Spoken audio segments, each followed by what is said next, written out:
Hello दोस्तों, नमस्कार। मैं हूँ आपकी प्यारी दोस्त। मैं अपने इस अक्षित ब्लॉग चैनल में आप सबका बहुत बहुत स्वागत करती हूँ। दोस्तों, मैं आप लोगों को बाल निर्माण की कहानियाँ सुना रही हूँ, जिसमें आज का शीर्षक है सूझबूझ का फल। दोस्तों, जो मैं कहानियाँ सुनाती हूँ सब किसी न किसी शिक्षा पर आधारित होती है। आप लोग कहानियाँ सुनिए, एंजॉय करिए और शिक्षा को अपने जीवन में उतारिए। मैं सूझबूझ का फल इस शीर्षक की कहानी आप लोगों को सुनाने जा रही हूँ। हमारी कहानी बहुत इंटरेस्टिंग है, लास्ट तक बने रहे वीडियो में। मैं एक बार फिर से Akshit and Aryan blog channel में आप सबका स्वागत करती हूँ। दोस्तों, कहानी में जुलाई का महीना था।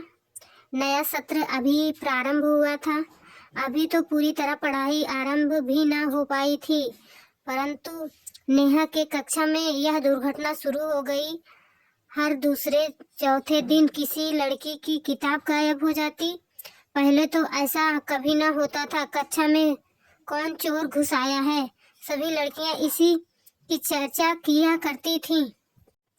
कुछ दूसरे विभागों से आई थीं, तो कुछ दूसरे स्कूल से। प्रायः उन्हीं पर संदेह होता था, पर बिना प्रमाण के किसी को कुछ कह पाना भी मुश्किल था। अध्यापिका ने कहा कि सभी अपने अपने सामान की चौकसी रखें। दूसरी छात्राओं की भांति नेहा भी सावधान थी। वह घर से आते और जाते समय अपनी पुस्तकों को ठीक से देख लेती थी।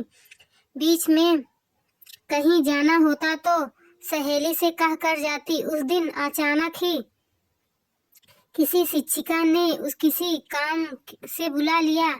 उसके तुरंत ही बाद गाइडिंग में जाना था।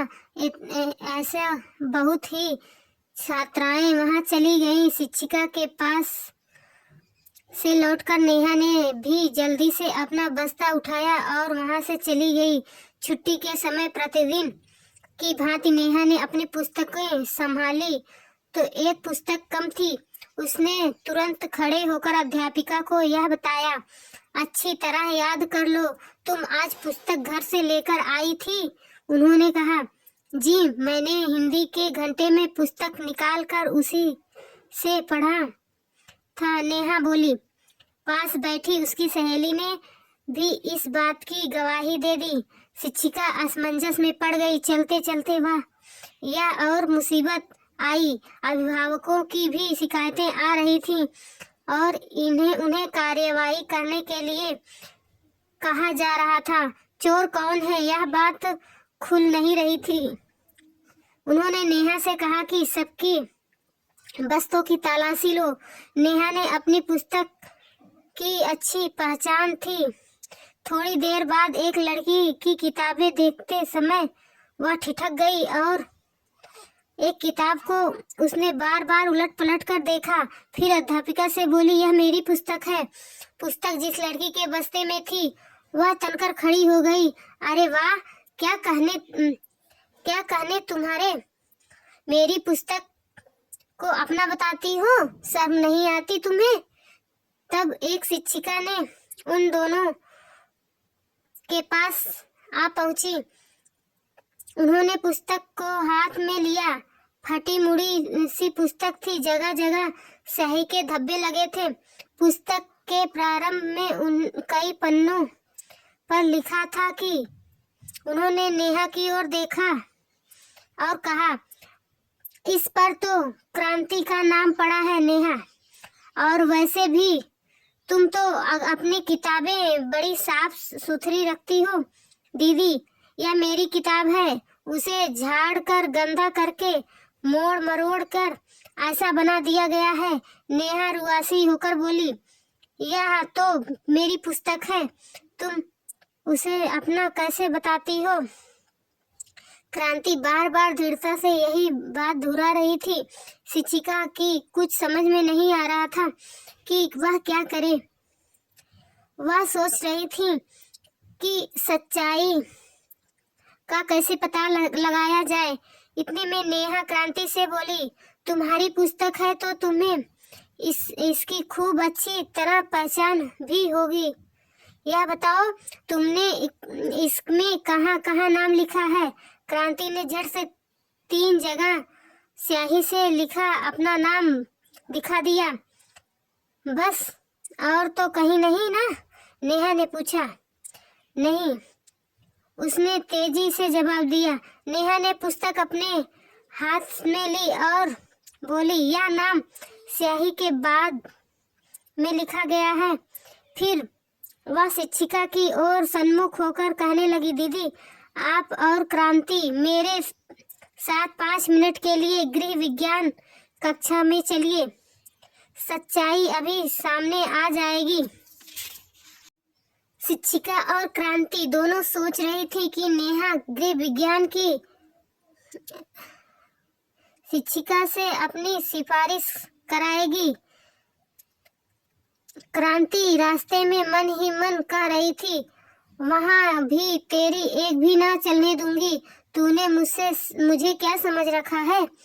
नेहा ने गृह विज्ञान कक्षा में जाकर जल्दी से गौरव का चूल्हा जलाया और फिर तुरंत पुस्तक का प्रारंभ का पन्ना आग के कुछ दूर पर रखा। कुछ ही पल में वहां ने अक्षर की पारदर्शी आकृति उभर आई।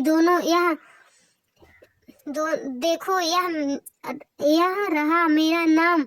वह खुशी से चिल्लाते हुए बोली, अरे यह क्या है? शिक्षिका ने आश्चर्य से पूछा। यह तो अभी अभी कुछ कर लिया है, क्रांति ने मुख बिचकाया। नेहा ने क्रोधित होते हुए कहा, चलो अब अपनी आंखों से दूसरा पन्ना पर मेरा नाम का अक्षर देखो। तुम्हें डर है कि कहीं मैं कुछ कर दूंगी? तो अपने हाथ से पन्ने पकड़ो और आग के थोड़ी दूर पर रखो। क्रांति चुपचाप खड़ी रही। शिक्षिका ने नेहा को बताया। पन्ना पकड़कर आग से कुछ दूर रखा। गर्मी पाकर वहां ने अक्षर पारदर्शी रूप में चमकने लगा। अब नेहा जोश में कह रही थी, अब वह कहेगी क्रांति की यह पुस्तक तुम्हारी है, तुम्हारी किताब है, तो मेरा नाम कहाँ से आया बोलो। क्रांति अभी भी कह रही थी कि यह उसी की पुस्तक है। तब नेहा ने शिक्षिका को पूरी बात बताई कि कक्षा में बार बार चोरी होते देखकर उसने मोमबत्ती की नोक से किताबों के पन्नों पर 2-3 स्थान पर ने अक्षर डाल दिया था, अक्षर डाल दिया था। मोम को तो झाड़ दिया, परंतु गर्मी पाने पर पारदर्शी रूप में चमकने लगा था। तुम चोर ही नहीं, ढीठ और धूर्त भी हो। रंगे हाथों पकड़ी गई हो, फिर भी सच्चाई स्वीकार नहीं कर रही। शिक्षिका ने क्रांति को डांटा। फिर वे उसे घसीटती हुई प्रधानाचार्य के ऑफिस में ले गईं। उन्होंने उसे खूब डांटा, कान पकड़कर खींचे। सच तो बोलने पर कॉलेज से निकाल दिया गया, सच ना बोलने पर कॉलेज से ही निकाल दिया गया। तब कहीं जाकर उसने अपनी गलती मानी। कॉलेज से निकालने की बात की गई, तब जाके उसने अपनी गलती स्वीकार की। प्रधानाचार्य के ऑफिस के आगे लड़कियों का झुंड खड़ा था। क्रांति से बाहर निकलने की क्रांति चोर कहकर चिल्लाना प्रारंभ कर दिया। अगले दिन क्रांति को प्रधानाचार्य जी ने ऑफिस में बुलाया और कह दिया कि यदि वह अपने अपराध का प्रायश्चित कर ले तो वे उसे कॉलेज में रखेंगी, अन्यथा उसका नाम काट देंगी। क्रांति ने उस पर प्रश्नवाचक दृष्टि उठाई। वे बोली, प्रायश्चित यह है कि तुम प्रार्थना के बाद मंच पर आकर अपना अपराध स्वीकार कर लो। क्रांति का चेहरा फक पड़ा रहा। इतनी छात्राओं के सामने वह चोर कहलाएगी। यह सोचकर वह कांप उठी। मैं अपनी कक्षा में माफी मांग लूंगी, उसने प्रधानाचार्य जी से कहा। नहीं, तुम्हें पूरे कॉलेज की लड़कियों के सामने अपनी भूल स्वीकारना होगा। सोच लो, तुम्हें भूल माननी है या कॉलेज से निकलना है। उन्होंने दृढ़ता से कहा। यदि आज उसे ना रोक दिया गया तो धीरे धीरे उसकी यह आदत बढ़ती जाएगी। तब यह ना जाने कितनी बड़ी चोरी करेगी। वे मन ही मन सोच रहे थे और बुराई को ना पनपने देने के लिए कृत संकल्पित थे। अब क्रांति के सामने कोई विकल्प नहीं था। प्रार्थना के बाद वह धीरे से मंच पर आई और सिर नीचा करके खड़ी हो गई। अपना अपराध स्वीकार कर अपना मुख से बताओ, मंच पर खड़ी प्रधानाचार्य ने धीमे से कहा। क्रांति ने किताबें चुराने की बात बता दी। इसके बाद वह वहीं पर फुट फुट कर रोने लगी। प्रधानाचार्य ने एक शिक्षिका को संदेश दिया। वे उसे कमरे में ले गईं। वह प्रधानाचार्य ने छात्राओं को समझाया, बच्चों, क्रांति ने आज बहुत बड़ा प्रायश्चित किया है। सोचो, इससे बड़ा दंड और क्या हो सकता है कि वह अपना आप सबके सामने अपनी गलती स्वीकार कर ले। अब इतना बड़ा प्रायश्चित करके आगे से वह गलती नहीं करेगी। गांधी जी का कथन याद रखो कि बुराई से घृणा करो, बुरे से नहीं। हम सब में कुछ न कुछ बुराई है, हम उन्हें छोड़ें। क्रांति से अब आप कोई गलत व्यवहार नहीं करेगा, ना ही कुछ कहेगी।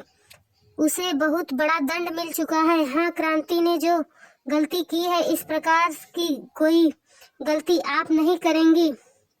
यह आप सब सबक ले लें। और इस दिन के बाद सचमुच में क्रांति ने कभी चोरी नहीं की। एक बार कठोर होकर शिक्षक या अभिभावक यदि बुराई की जड़ प्रारंभ में ही काट दें तो आगे चलकर वह फल फूल नहीं सकता। प्रारंभ में ही ढील देने पर या अभी बच्चा है, आगे सुधर जाएगा, ऐसा सोचने पर अंत में बहुत पछताना पड़ सकता है। बाद में पछतावा ही शेष रह जाता है। आशा है दोस्तों आप लोगों को कहानी बहुत पसंद आई है। आप लोग हमारे इस अक्षित अंडारम ब्लॉग चैनल को लाइक शेयर एवं सब्सक्राइब करिए। लास्ट तक बने